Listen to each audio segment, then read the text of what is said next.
जंगल की गहराइयों में एक सुंदर दुनिया थी, जहां रंग बिरंगे पक्षी, जानवर और पेड़ पौधे रहते थे। उसी जंगल में एक छोटी, प्यारी और समझदार चिड़िया रहती थी। नाम था टुन्नी। कितना सुंदर दिन है।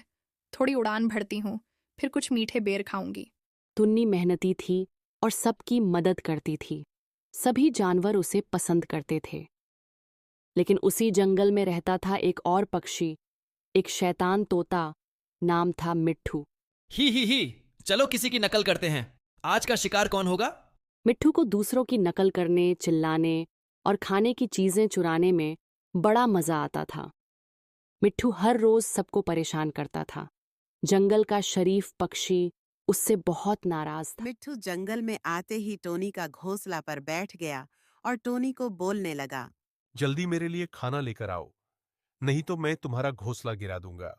टुनी घबराते हुए बोली, अरे मिट्ठू भैया, ऐसा मत करो, नहीं तो मेरा अंडा नीचे गिर के टूट जाएगा। मिट्ठू टुनी का बात ना सुनते हुए उसका घोंसला नीचे गिरा देती है। तूने बहुत दुखी होती है और मन ही मन में रोती है। मिट्ठू हर रोज सबको परेशान करता था। जंगल का शरीफ पक्षी उससे बहुत नाराज था। सबने मिलकर मिट्ठू को सबक सिखाने के लिए एक योजना बनाया। तूने ने बोला, अगर हम सब एक साथ मिल जाए तो इस मिट्ठू को हरा सकते हैं। सभी पक्षी मिलकर टोनी को बोला, हम सब तुम्हारे साथ हैं। इस मिट्ठू को जो सबक सिखाओगे, हम भी तुम्हारा मदद करेंगे। ठीक है, कल सुबह से हम सब मिलकर मिट्ठू को परेशान करेंगे और इस जंगल से निकाल देंगे। दूसरे दिन सुबह होते हैं, सभी पंछी अपने अपने काम पर लग जाता है।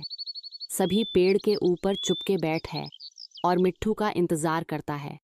वह कब सबको परेशान करने के लिए जंगल में आता है।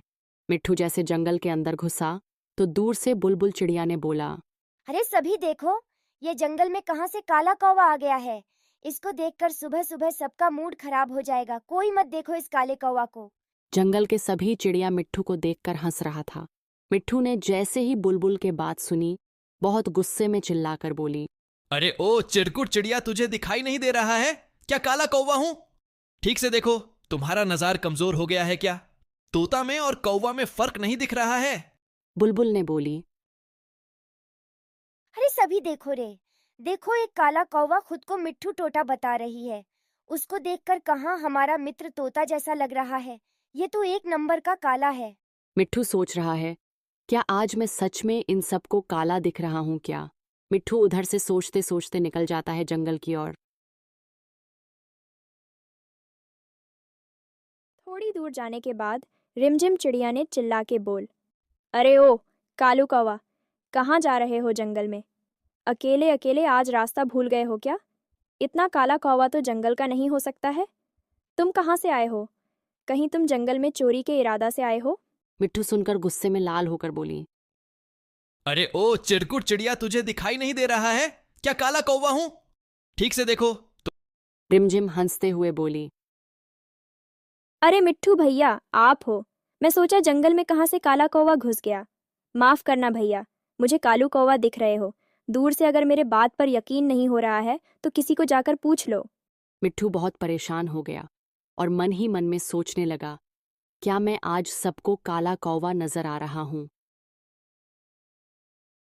मिट्ठू सोचते सोचते टूने के पास पहुंची और टोनी को बोला, टुनी, ओ टुनी बहन, क्या मैं आज तुम सबको काला कौवा नजर आ रहा हूं क्या? टुनी मिट्ठू की बात सुनकर मन ही मन में बहुत हंस रहा था। अरे मिट्ठू भैया, तुम हो क्या? मैं सोचा काला कौवा जंगल में घुस आए। माफ करना भैया, तुमको देखकर काला कौवा जैसा लग रहा है। क्या पता सभी पक्षी तुमको दूर से देखकर धोखा खा गया होगा। मिट्ठू को दूर में एक तालाब दिखा। ओ, तालाब के पास जाकर वह अपने आप को देखा।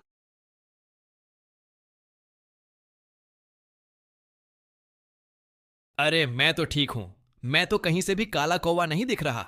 समझ में आया है, जंगल का सभी पक्षियों मिलकर मेरे को उल्लू बना दिया। मिट्ठू गुस्सा होकर जंगल पहुंची। अरे हो बुलबुल टोनी, मेरे को बेवकूफ बना रहे हो तुम सब मिलकर। मैं तो ठीक हूं। सभी पक्षी मिट्ठू के बात सुनकर डर गई है। अरे डरो मत, मैं समझ गया। तुम सब मेरे को इतने दिन से मेरे शरारत सह रही हो। मुझे माफ करना, मैं तुम सबको बहुत परेशान करती थी। मुझे माफ कर देना, मैं आज से किसी को और परेशान नहीं करूंगा। सभी पक्षी लंबे सांस लेते हुए बोला, इतने दिनों के बाद लगता है जंगल में अब रहने में सुकून आएगा। टुनी ने बोला। अरे मिट्ठू भैया परेशान मत हो, हम सब ने तुमको माफ किया। तुम कालू कौवा नहीं हो, तुम तो बहुत अच्छे तोता हो। तुम्हें अपना गलती है पता चला, इसी में हम सब खुश हैं। अब जंगल में सभी पक्षी बहुत खुश रहती हैं। अब ना कोई जंगल में मिट्ठू का डर का ख्वाब रहता है, कोई परेशान रहता है। मिट्ठू सभी के साथ खेलता है ना, और सभी के साथ बैठकर खाना भी खाता है। अब जंगल बहुत खुश है।